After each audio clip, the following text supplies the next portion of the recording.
What a night. I don't know where to start. We'll start with, I guess, Jared Walsh's cycle, if you will. It's a good place, yeah.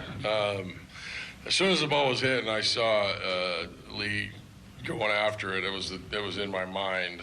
I think, sometimes you don't even know those things are about to happen, and he dove. I yelled cycle right when he dove, and it went by him. But no, that's a neat moment for Jared. I know people want to say the narrative like he's been struggling.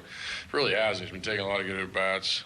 Jeremy told me 2 days ago, honest truth, Jeremy told me 2 days ago, you guys are 1 or 2 more days and you're going to watch Jared's going to go off for a while. So to see him put a lot of good swings off, I mean, he's just getting good swings off is what he's doing. Picking out good pitches to hit. His decision-making's been really, really good lately.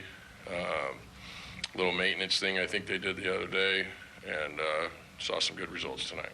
With the group as a whole, I mean, the cycle, the 5 home runs, a lot of offense tonight.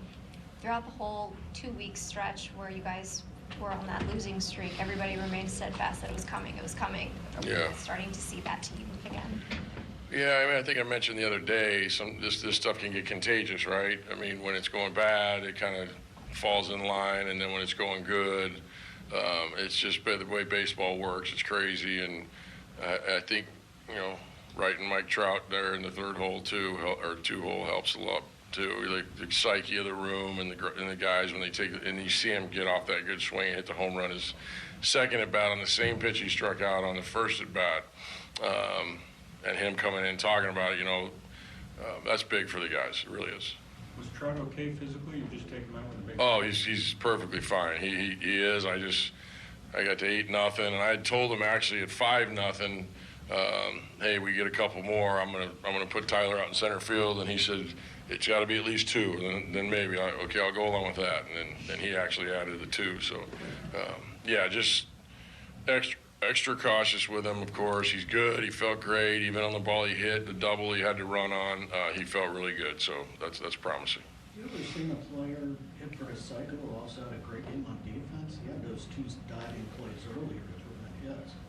Great point. I mean, and both those balls to his left towards the line, those are tough plays, and that feed becomes difficult also when you go that way. People don't realize that feed's probably tougher than the one in the hole, just because you have to gather your feet and get up and get back to it. And Michael was great. Michael's a heck of an athlete, so you can really throw him anything over there. He's really a position player on the mound at times. But no, Jared had a heck of a night. That was neat to watch. Not exactly cupcake lineup on that side, and you got Lorenzen out there shutting him out for 6+. Say again? Lorenzen shutting him out for 6+. Yeah, Mikey was great. It looked like he had all his mix working. The slider, I think, was a bigger play tonight than what the changeup and his other secondary pitches are. But I thought the slider, he was landing a lot of good ones. And then the sinker. Now, when he had to go to the strikeout, he got 1st and 3rd with nobody out, and he was able to elevate and locate his fastball that way. I believe it was Davis. He got the big punch out on up and in, and when you're able to move the ball like that, in and out, up and down, with the sink that he has, if he can use that top of the zone once in a while too, it's very difficult for a guy to go up there and attack him. Marsh drew a couple walks from the leadoff. How did you like how he handled that assignment today? I'm sorry, I can't. Brandon Marsh drew a couple walks as the leadoff hitter tonight. How did you feel like he dealt with that assignment? The first at bat of the game, really, for me, was awesome from him. I know he punched out a few times, but setting the tone and the amount of pitches it took to get on base right there and set the tone in that first inning was great. I like him there. He had the big swings last night. You probably see him back there tomorrow. You ever hit for the cycle, Phil? I did not. You think I was going to hit a triple? No. Detroit, ball gets by. No. I had a couple triples, but no. Few and far between, sir. You realize they're so rare. I mean, how Walsh isn't your prototypical cycle guy either. No, I think I could have run with Walshy back in my day, yeah. But no, just to play like that, it's rare, and what a special night. I mean, they're having a nice little thing for Jared in there. You don't see him. I mean, the cycle's more rare than a no-hitter, I believe. you don't see him too often. I've only seen one other one where I've been on the field. That was Greg Colburn a long time ago, and I don't know why that came to my head just now, but in 2001, Diamondbacks against us. So. Shohei kind of pulling the ball there with authority. He did a lot last year, but has done a little bit less of this year. Do you feel like that's what he did tonight, maybe turning a corner to some extent?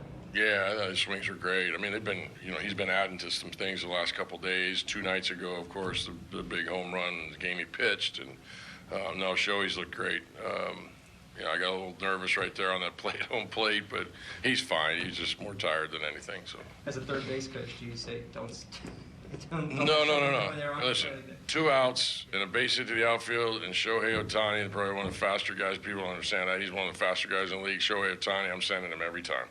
And you're more relying on just an errant throw. If it's a few feet off line, he scores. So, no, 2 outs, you got to send him.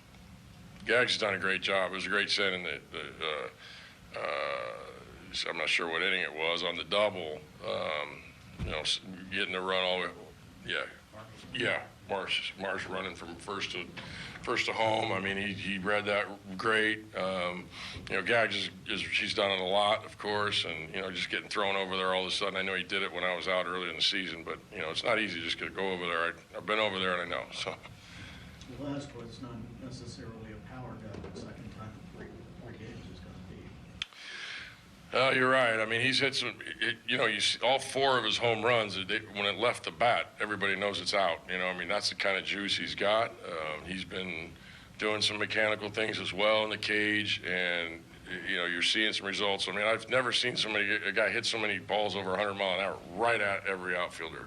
Rarely does he hit them in the gap, but he hits so many balls hard at outfielders. And he had that little skid there for the last couple of weeks, or about 4 or 5 games, but he's still putting good wood on the ball, and his pitch decision. I think his pitch selection has been a lot better as well lately. For the run that he was on coming into this game, how good was it to get consistent traffic against Carrasco? Well, that's another thing. I tell you what, the first thing he threw the changeup he threw Trout. From the side, it looks like a breaking ball. I mean, that's what kind of stuff he's got, and to get on a pitcher like that, and like I mentioned, these things become contagious, but it's much more difficult when you got a guy like that on the mound with the stuff that Cookie's got. And we were fortunate to just get a couple pitches up and have some traffic on base, and got those big hits when we needed them.